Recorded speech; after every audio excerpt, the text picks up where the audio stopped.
Kita percaya kita punya Tuhan yang punya kasih yang besar di dalam hati kita, amin. Harusnya teman-teman udah tahu lagu ini, jadi mari kita tepuk tangan dan nyanyikan lagu ini bersama-sama. Come on.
Siapa aku takut, amin. Mari kita nyanyikan lagu ini sama-sama. Kita nyanyikan dengan dahsyat, oke? Okay? Are you ready? Bila kau di sisiku, pada siapa ku takut, karena kaulah perisai dan kuatku. Bila kau di sisiku, pada siapa ku takut, karena kaulah perisai. Bila kau di sisiku, pada siapa ku takut, karena kaulah perisai dan kuatku. Bila kau di sisiku, pada siapa ku takut, karena kaulah perisai dan kuatku.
masih dalam posisi berdiri, mari kita lebih sungguh-sungguh lagi menyembah Tuhan.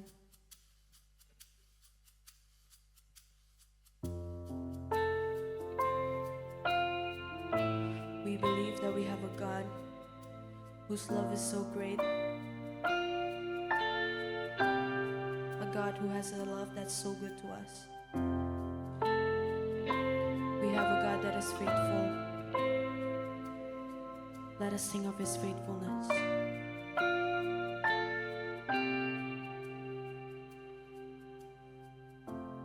I call you faithful for the promises you've kept and every need you've met. Lord, I'm so grateful. You were with me every step, and I never will forget. 'Cause when I think of how you blessed me, how your hand has never let me go, you never let me go. You have been so good to me. God, I can't believe how you love me. What a friend you have been. So good to me. God, I can't believe how you love me. What a friend you have been. What a friend we have in Jesus.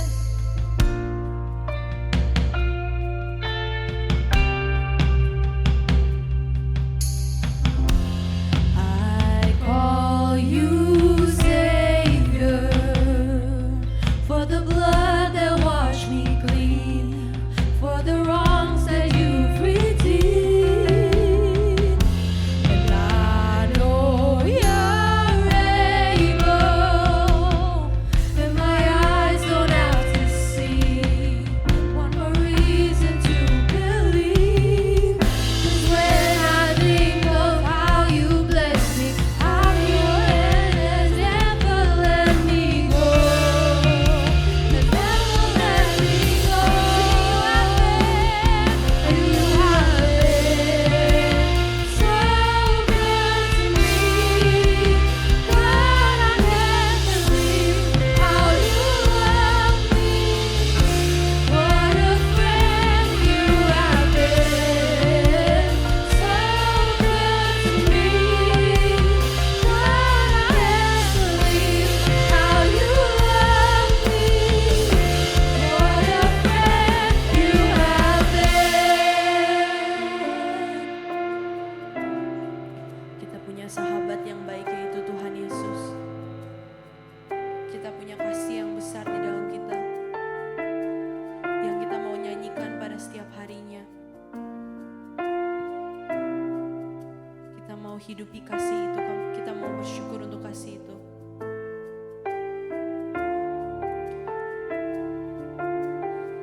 There is no greater love than your love, Jesus.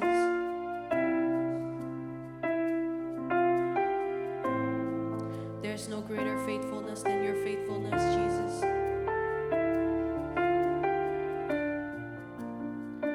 We know that your love is great in our hearts. That is why today we want to give thanks for your love. We want to lift our hearts, Jesus.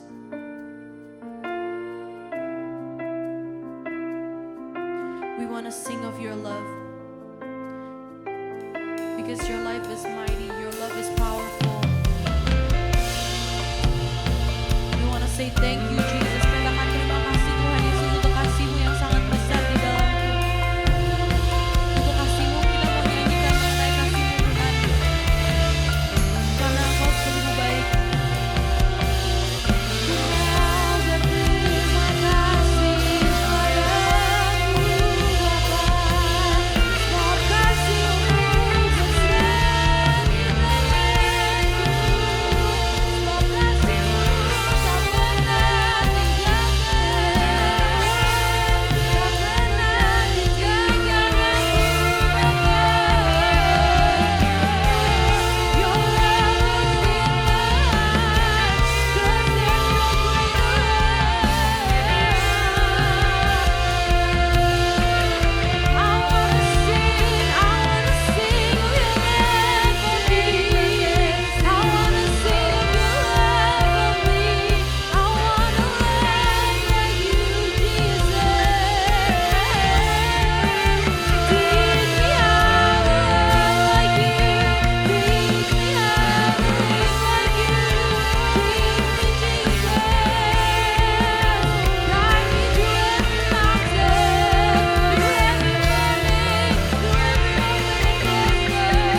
Terima kasih Tuhan Yesus. Engkau telah menjadi sahabat kita. Engkau telah menjadi Allah kita yang baik. Engkau Allah yang selalu menyertai kita lewat segala sesuatu. Tuhan, kami bersyukur bisa memuji dan menyembah-Mu Tuhan. Tuhan, hari ini kami mau mendengarkan firman dan kami mau saling berbagi cerita kasih Tuhan yang nyata di dalam hidup kita. Tuhan, tuntun langkah kita. Bantu kita supaya kami bisa mengerti apa yang Tuhan ingin sampaikan ke setiap hati kita. Di dalam nama Tuhan Yesus, amin. Apa kabarnya? Haleluya. Yes. Tepuk tangan buat Tuhan kita yang sangat luar biasa, teman-teman. Nah, di minggu ini kita mau membahas tema. Nih, ngerti nggak? Bingung nggak kalian ini apa bahasanya? Bingung banget nggak? Coba nextnya. Nih, kalau ini yang sini tahu bacanya? Kalau sebelah sini bacaannya? Ya, coba sekali lagi. Nah, ini udah tahu lah ya. Coba sama-sama kita baca 1, 2, 3. Yes, teman-teman. Nah, tadi di slide pertama dan kedua, boleh next. Tadi di slide pertama dan kedua, teman-teman. Kenapa sih kita bingung dengan dua kalimat ini, dengan ada yang satu font yang aneh lah, ada yang satu font yang kita belum mengerti lah. Nah, ini sering sekali dalam kehidupan kita, kan kita bingung nih. Pertama kali kalau kalian datang ke gereja Korea misalnya, tiba-tiba slide-nya seperti itu, kita orang Indonesia, hah? Pertama kali kan pasti bingung ya? Bingung gak? Kecuali Angie, tahu pasti. Bingung kan? Terus ditambah lagi fontnya yang seperti ini. Hah? Jadi kan kita bacanya akan, apa ini? Jadi satu per kata kita baca lagi supaya gak salah. Nah, sering sekali juga di dalam hidup kita dengan font ini hampir sama, teman-teman. Kita bingung, kenapa? Bingung menghadapi hal yang tidak biasa. Sering sekali kita bingung itu ketika kita menghadapi hal yang tidak biasa. Lalu kita juga bingung karena semuanya di luar dari pengetahuan dan pemahaman kita. Dia siapa di sini yang suka bingung? Coba angkat tangan. Biasanya itu kalian itu bingung kenapa sih?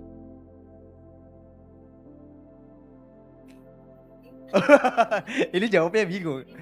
Hah? Biasanya ini bingung, ini jawabnya aja bingung. Nah, kita coba nanti aja kalian baca, kalian coba ingat atau kalian boleh tulis di handphone kalian. Kita mau belajar dari Lukas 24 ayat 1 sampai 12 ini. Di sini teman-teman menceritakan tentang kubur kosong. Kuburan siapa? Yesus. Kuburan siapa? Yesus. Bingung? Bingung ya. Nah, teman-teman, di Lukas 24 ayat 1 sampai 12 ini para perempuan ya, mereka mau mengunjungi makam Yesus, kuburan Yesus. Ketika mereka mau mengunjungi makam Yesus, mereka bawa rempah-rempah ini. Mereka mau merawat makam Yesus.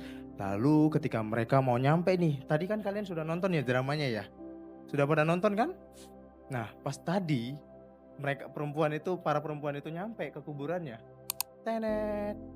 Mereka melihat kalau batunya sudah terguling dari kubur itu. Dan di dalamnya tidak ada mayat Tuhan Yesus. Nah, di sini para perempuan ini kaget, bingung teman-teman. Kemana Yesus? Sama seperti yang tadi. Apa jangan-jangan Yesus diambil orang? Apa jangan-jangan mayat Yesus diambil orang? Mereka bingung teman-teman. Sampai mereka termangu-mangu di ayat berikutnya. Termangu-mangu itu kaget karena bingung kayak syok. Panjang banget. Itu lebih sesak nafas ya. Itu syok banget ya. Oh my God, Yesus mana gitu ya. Sampai mereka termangu-mangu teman-teman. Gitu. Sampai mereka kaget, mereka bingung. Karena mereka tidak melihat mayat Yesus di situ. Mereka juga bingung nih, Don. Nah, sama seperti kehidupan kita juga, kadang kita sering sekali bingung. Nah, bingung itu hal yang normal guys. Kita introduction dulu tentang kebingungan. Bingung itu adalah hal yang normal. Jangan sampai kalian lagi bingung, kalian lagi Kak, aku lagi bingung, apa aku lagi berdosa ya? Enggak. Bingung itu sesuatu hal yang normal. It's okay kalau kamu mau bingung lagi ngambil keputusannya seperti apa. It's okay banget. Karena di sini juga para perempuan ini juga bingung. Dan itu adalah hal manusiawi yang dimana kita terbatas pikirannya sampai kita mentok mau plan A atau plan B misalnya. Nah, sama seperti para perempuan ini, mereka juga bingung kenapa kenapa mayat Yesus tidak ada, sampai mereka termangu-mangu. Lalu, nah ada lalunya nih di ayat berikutnya teman-teman. Mereka ketemu sama, untung nggak Kak Kiel tadi katanya. Ketemu sama Kak Kiel Kak, malaikat unyu. Lalu malaikat ini mereka mengatakan seperti ini sama para perempuan itu teman-teman. Mengapa kamu mencari dia yang hidup di antara orang mati? Ia tidak ada di sini. Ia telah bangkit. Ingatlah apa yang dikatakannya kepada kamu ketika ia masih di Galilea. Yaitu bahwa anak manusia harus diserahkan ke tangan orang-orang berdosa dan disalibkan dan akan bangkit pada hari yang ketiga. Nah, lewat perkataan malaikat ini terhadap para perempuan ini, tersadarlah para perempuan ini akan perkataan Yesus. Di ayat 8. Mereka langsung, oh iya, aku baru ingat sama perkataan Yesus pada saat itu. Terkonfirmasi lagi sama para malaikat teman-teman. Benar juga ya apa kata malaikat. Jadi diingatkan lagi nih sama firman. Sama firman yang sudah yang Yesus sampaikan kepada mereka. Lalu ketika perempuan itu mengerti. Mereka masih bingung nih. Kenapa ya kok bisa bangkit sih gitu ya. Mengerti. Oh oke. Yesus sudah bangkit nih. Lalu mereka apa yang mereka lakukan? Mereka memberitakannya atau memberitahunya kepada murid-murid Yesus. Mereka lari memberitakan tentang kabar baik ini kepada murid-muridnya. Apakah perempuan ini masih bingung? Ya masih. Di dalam kebingungan pasti masih. Kan gak logik. Kok bisa ini lo mati nih. Terus kok bisa bangkit? Masih bingung gak? Masih. Tapi mereka taat teman-teman. Karena mereka ingat perkataan Yesus. Dan terkonfirmasi dari para malaikat. Oh iya. Tapi masih bingung gak mereka? Sebenarnya masih bingung. Karena di luar dari pemahaman kita. Udah mati. Pada hari yang ketiga bangkit lagi. Kok bisa? Gitu ya. Nah, ketika mereka memberitakan tentang kebangkitan Yesus, terkadang respon orang lain itu juga tidak baik menerimanya. Even sama ke-11 murid Yesus yang ada di belakang ini. Karena di ayat berikutnya, tetapi bagi mereka perkataan-perkataan itu seakan-akan omong kosong. Dan mereka tidak percaya kepada perempuan-perempuan itu. Ini murid-murid Yesus loh teman-teman. Mereka aja berkata kalau ini omong kosong. Kenapa? Karena mereka bingung. Mereka bingung. Ya gak mungkin lah. Mereka ragu karena belum lihat ya kan. Belum lihat. Mereka ragu. Gak mungkin Yesus sudah mati. Terus bangkit lagi. Mana percaya. Ini respon mereka. Tapi yang tadi para perempuan itu mereka tetap memberitakan tentang kebangkitan Yesus. Karena mereka sudah mengalami tentang kebangkitan Yesus. Walaupun sulit untuk dimengerti tapi mereka tetap taat.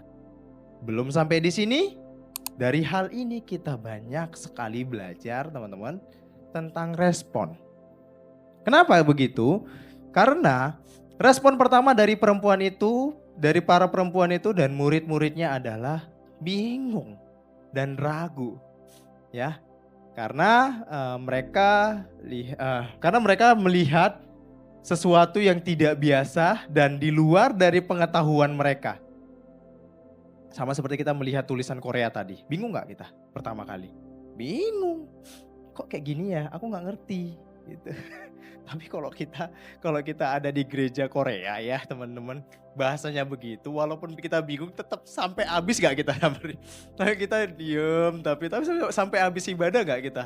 Diem di situ. Ya iyalah, gak mungkin kita keluar ya kan, mau kemana kita? Gitu. Nah sama seperti ini, mereka tetap taat. Mereka tetap taat untuk memberitakan.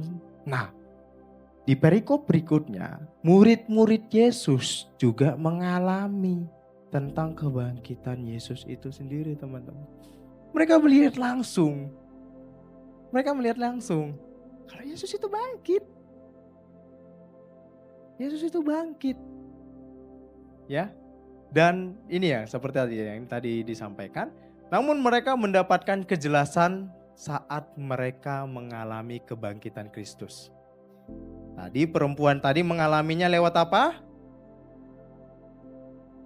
Lewat apa? Ayo para perempuan tadi mengalaminya lewat apa?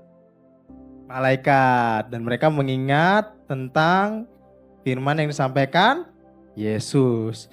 Nah kalau murid-muridnya mengalaminya lewat Yesus sendiri yang datang. Yesus sendiri yang datang. Nah dari sini, dari kebingungan mereka, yang tadinya mereka bingung, berubah menjadi sukacita yang besar, teman-teman. Kenapa begitu? Dan mereka langsung lari untuk menceritakan ke orang lain tentang Yesus hidup. Sama-sama kita coba bilang, Yesus hidup. Yesus hidup sekali lagi. Yes. Haleluya, tepuk tangan buat Yesus kita. Ya teman-teman, jadi ya kayak para perempuan tadi, mereka lari untuk memberitakannya kepada murid-muridnya. Walaupun respon pertama murid-muridnya juga ragu. Begitu juga murid-muridnya harus ngalamin dulu baru mereka lari untuk memberitakan kalau yes, Yesus hidup, teman-teman. Ya. Nah, selanjutnya gimana respon kamu? Nih sampai diliatin. Diliatin nih kalian nih, gimana respon kamu? Lihatin nih. Gimana respon kamu? Apakah kamu fokus kepada kebingungan atau keraguan? Atau mau menggambarkan tentang kebangkitan Yesus? Tanda tanya besar. Kak, aku kan masih kecil, gimana menggambarkan tentang kebangkitan Yesus, Kak? Aku mau fokus kebingungan aja gak? Bisa gak para perempuan itu fokus kepada kebingungan? Bisa, gak mau dia beritakan. Aku takut ya Yesus sudah jadi hantu. Ya Tuhan tuh. Gak tahu lagunya ya. Ya. Wah aku takut nih. Ini gak mungkin, ini hoax semua nanti hoax. Kalau aku beritakan tentang kebangkitan Yesus, aku takut dimarahin. Aku takut gak diterima. Nah iya. Kalau mereka terjebak dalam kebingungan, kebangkitan Yesus ini tidak akan diberitakan, teman-teman. Kebangkitan Kristus ini gak akan diberitakan.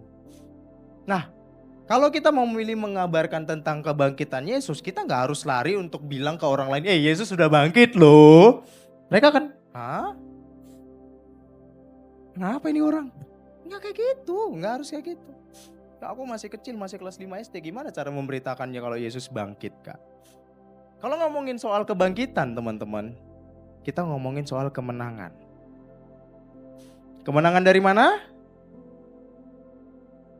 Kemenangan dari mana? Nih, Yesus mati buat siapa? Buat kita, buat aku, kamu, buat kita semua, buat Ebi, buat Benny, buat kita semua Yesus mati. Lalu ketika dia mati, dikuburkan nih. Nah pada hari yang ketiga dia bangkit. Nah dia mati untuk apa? Untuk menebus? Nah kalau dia bangkit, nah kita pasti menang dari mana? Dari maut, dari dosa, teman-teman. Itulah menggambarkan kebangkitan Kristus itu sendiri, teman-teman.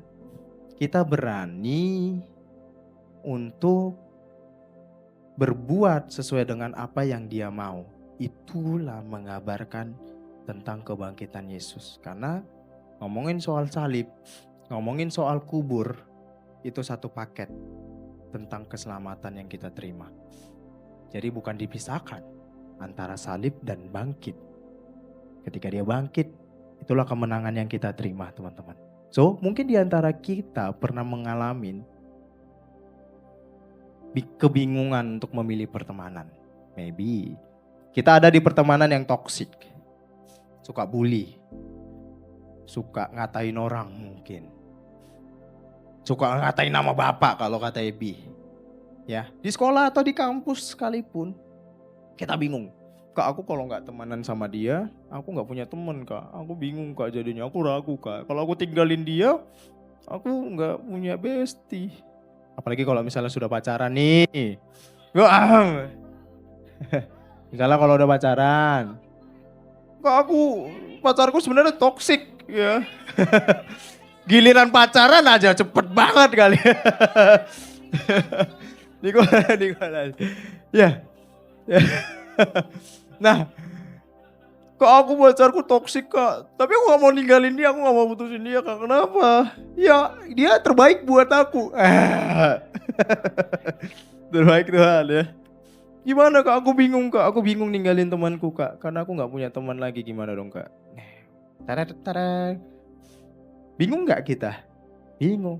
Tapi ketika kita tahu dan kita mau memberitakan tentang kebangkitan Yesus itu sendiri. Di balik kebingungan kita mau taat tentang firman Tuhan. Kita tahu mau milih apa. Sekalipun kita gak punya teman, it's okay. Karena kita tahu kuasa Tuhan lebih besar. Walaupun aku gak punya teman, tapi aku tahu kuasa Tuhan yang akan memulihkan aku. Kuasa Tuhan yang akan memberikan aku teman yang baik, memberikan aku value buat diriku dan untuk mencari teman yang baik mungkin gitu ya. Karena yang tadi juga ketika para perempuan memberitakan tentang kebangkitan Yesus, mereka nggak ragu-ragu diterima atau nggak diterima atau nggak diterima, karena mereka memberitakan dan taat tentang firman-Nya ini. Mereka harus sampaikan. Mereka nggak ragu. Diterima nggak ya? Mereka nggak ragu kayak gitu teman-teman. Mereka taat. Giliran diterima atau nggak diterimanya itu urusan belakang. Tapi mereka percaya kalau Yesuslah yang akan melawat mereka. Dan buktinya Yesus, mereka mengalami Yesus. Mereka bertemu dengan Yesus. So kalau teman-teman saat ini ada bingung, kalau kita berada di pertemanan yang seperti itu, so tentukan pilihan kalian. Jangan takut untuk jangan takut untuk atau jangan ragu untuk kalian gak punya teman dan lain sebagainya. Ya. Dan di sini juga ada statement, Yesus itu bukan superhero yang mati, teman-teman. Dia itu bukan superhero yang mati. Dia itu penyelamat buat kita semua. Selama-lamanya. Dia enggak kita kenang sebagai Yesus yang mati di kayu salib. Kok Yesus kalian mati sih? Enggak. Sering sekali kita mendengar kan, Yesus kalian lemah banget mati. Enggak, dia bangkit lagi kok. Kenapa? Untuk menyelamatkan kita. Kuasanya lebih besar kok teman-teman. Kuasanya lebih besar daripada apapun. So, jangan ragu untuk ikut Yesus. Jangan ragu untuk memberitakan firman-Nya walaupun kita masih kecil ya. Masih kelas 5 misalnya. Jangan ragu untuk menghidupi firman-Nya. Kami ini ada closing statement. Coba sama-sama kita bacakan. Sambil kita bangkit berdiri teman-teman. 1, 2, 3. Tuhan, meskipun aku tidak mengerti semuanya, aku memilih percaya kepadamu. Engkau sudah bangkit. Dan engkau memimpin hidupku. Yes. Hari ini kita belajar satu hal. Kita tidak selalu mengerti semua yang Tuhan lakukan buat hidup kita. Tetapi kita bisa percaya kepada Kristus yang sudah bangkit. Jadi kebangkitannya memberi kejelasan yang besar. Kalau Tuhan mengasihi kita, Tuhan menyelamatkan kita, Tuhan yang memimpin kita. Mungkin hari ini masih ada area hidup yang terasa membingungkan dari hidup teman-teman. Tetapi karena Yesus bangkit, kita tahu kalau kita tidak berjalan sendirian. Sama seperti para perempuan tadi. Mereka taat untuk memberitakan tentang kebangkitan Yesus. Dan Yesuslah yang memimpin mereka. Kita gak sendirian. Karena dia mati untuk kita. Bukan mati sekedar mati terus gak hidup lagi. Tapi dia mati dan selalu hidup di dalam hidup kita.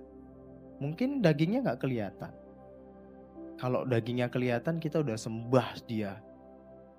Dari ujung bumi sampai ujung bumi. So ini dia mati buat kita dan hidup buat kita juga. Karena kehidupannya yang kekal teman-teman. Jadi gak mati cuman kita jenguk kuburannya gitu dan lain sebagainya. Karena dia hidup. Hidup di dalam diri kita semua. Kita sama-sama berdoa.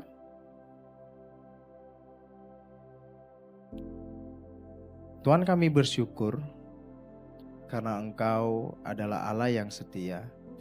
Di tengah-tengah kebingungan hidup kami, Engkau tidak pernah meninggalkan kami. Terima kasih karena Yesus sudah bangkit dan kebangkitannya memberi kami pengharapan yang pasti. Tolong pimpin kami untuk tetap percaya kepadamu, bahkan ketika kami belum mengerti semuanya. Pimpin langkah kami melalui firman-Mu dan bentuk hati kami memastikan serupa dengan Kristus. Ampuni kami ya Bapa, kalau sering sekali kami hidup dalam kebingungan dan ketakutan dan tidak fokus untuk menghidupi akan kebenaran firman-Mu dalam kehidupan kami.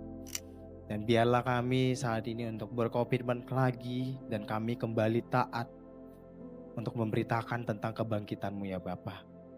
Ini kami anak-anak-Mu ya Tuhan, utus kami kemanapun kami berada, buat keluarga kami, buat teman kami, buat siapapun yang ada di sekitar kami. Biar nama Yesus saja yang dikenal oleh siapapun yang ada di sekitar kami.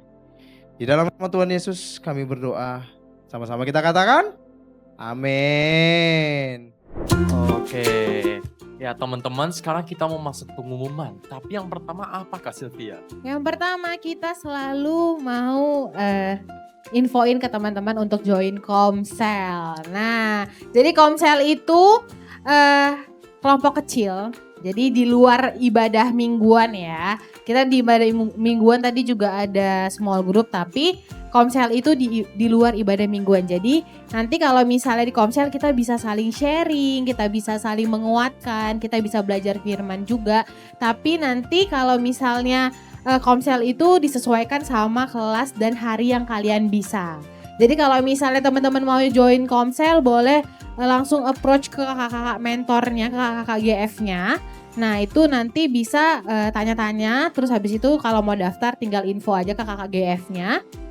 Jadi nanti bisa ditentuin, bisa didaftarin ke Komsel di mana kalian available hari dan sesuai dengan kelas kalian. Oke, sekali lagi kita mau ngingetin kalian semua untuk setiap minggu bawa Alkitab. Tapi teman-teman kalau nggak ada Alkitab yang buku, tenang aja, kalian boleh download aplikasi Alkitab yang ada di HP. Tapi kalau kalian gak ada HP atau males download, gak apa-apa, nanti kita sediain Alkitab supaya bisa dipinjam. Ya, tapi jumlahnya terbatas. Nah teman-teman, kita juga mau ngingetin teman-teman untuk bawa notebook. Jadi notebook yang kemarin udah pernah dibawa pulang, jangan cuma ditidurin aja di rumah ya. Jadi kalau misalnya apa-apa ada yang penting nih saat ada yang sharing firman gitu. Nah itu boleh dicatat. Terlebih kalau misalnya pas kita lagi PA, pendalaman Alkitab itu boleh dibawa ya. Terus selanjutnya kalau misalnya teman-teman masih ada pertanyaan nih soal yang tadi di-sharingin firmannya. Tapi malu nanya pas lagi sharing, pas kakaknya lagi sharing terus habis itu malu juga nanya pas selesai ibadah, takut kayak ketahuan temennya atau gimana. Nah bisa scan QR yang di sini dan tanya di form yang ada di QR tersebut. Oke teman-teman, kalau kalian mau didoain tentang apapun, silakan juga scan QR code yang ada di layar supaya bisa didoain oleh tim doa kami. Oke, selanjutnya kita mau menginfokan bahwa setiap minggu pertama dan minggu keempat kita ada activity. Minggu pertama kita akan ada small group. Jadi small group itu nggak acak lagi minggunya ya. Jadi small group itu di setiap minggu pertama setiap bulannya. Dan Bible study atau PA itu di setiap minggu keempat. Jadi dicatat ya jadwal-jadwalnya.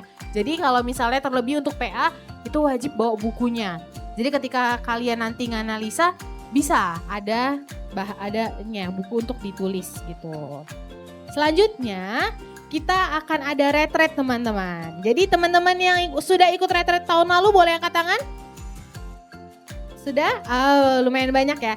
Nah, gimana? Seru nggak tahun lalu? Seru, ada yang seru, bilang seru. Nah, untuk yang tahun ini kita akan ada retreatnya di tanggal 2 sampai 4 Juli. Jadi informasi lebih lengkapnya itu bisa dibaca di depan. Jadi nanti kalau misalnya biaya retreatnya juga tercantum di depan, ada yang normal berapa, early bird berapa, bahkan nanti kalau misalnya kalian mau sekelompok sama teman-teman kalian, nah ada special price-nya juga gitu. Nah jadi kalau misalnya mau daftar, boleh langsung scan QR yang ada di depan. Kalau mau tanya-tanya lebih lanjut, boleh ke kakak-kakaknya juga yang ada di sini. Jadi nanti sebenarnya kita udah make sure ya, kemungkinan besar ini pas liburan sekolah. Jadi nggak ada alasan Kak aku kayaknya sekolah di situ gitu.